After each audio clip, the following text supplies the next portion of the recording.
C'est une image rare, les agriculteurs en costume qui défilent avec les ouvriers vendômois.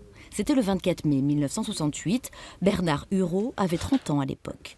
Il était animateur du principal syndicat agricole. Et j'y étais, il y avait 1000, 2000, c'était extraordinaire pour une petite ville comme Vendôme de 15 000 habitants. 2-3 000 manifestants, ça s'était jamais vu. Mai 68 dans le Loir-et-Cher est donc bien parti de Vendôme la paisible. Le mouvement frémit déjà dans les usines et plusieurs manifestations sont organisées.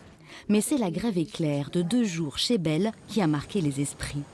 Les 60 livreurs de la société laitière vendômoise cessent de ramasser le lait. Les paysans du Perche doivent jeter leur production dans les fossés.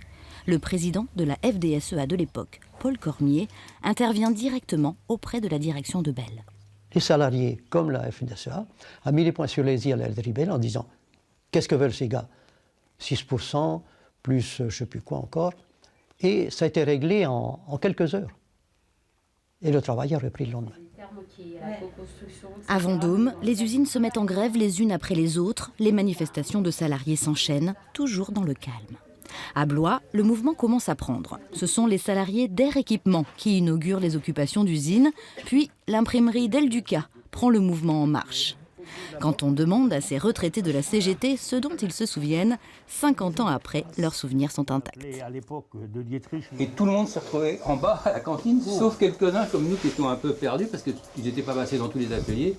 Et même notre directeur à ce moment-là est passé, il dit vous feriez mieux de descendre parce que de toute façon ça va durer longtemps. On occupait l'usine, on était en 3-8. Parce que nous, il y avait 3-8, il y avait une équipe du matin, une équipe d'après-midi, une équipe de nuit. On était comme ça, disons, les conditions dans lesquelles on travaillait, on l'a appliqué dans le cadre de l'action de la grève. 20 usines sont occupées dans le Loir-et-Cher, 7500 salariés ont cessé le travail, certains pendant 1 mois. Une solidarité s'organise pour les grévistes, notamment par les paysans. Les jardiniers de Bas-Rivière, on appelle les patouillards, mais les jardiniers de Bas-Rivière nous ont fourni en légumes pratiquement pendant toute la grève. Et il y avait des paysans de soins qui nous ont fourni en fraises. Les gens allaient cueillir, mais on avait du personnel pour aller cueillir. Les agriculteurs aident, mais restent loin de la gronde générale.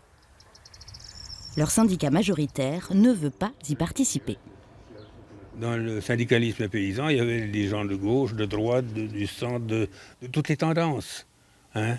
Et si on se rejoignait des groupes politiques, que ce soit de gauche ou de droite, on était catalogués. Il faut dire qu'à l'époque, la paysannerie était assez mal comprise par les syndicats ouvriers. Hein. Pour les syndicats ouvriers, l'agriculture, c'était les nantis, c'était les gens qui possédaient, c'était tout autre chose. Ils ne voyaient pas le syndicalisme comme ça. Ou alors c'est nous qui ne voyons pas le syndicalisme comme les ouvriers le voyaient. Resté en retrait, le monde agricole revient en force lors des élections législatives qui suivent. En juin 1968, Paul Cormier, président de la FDSEA, est élu député dans la circonscription de Vendôme. Une première.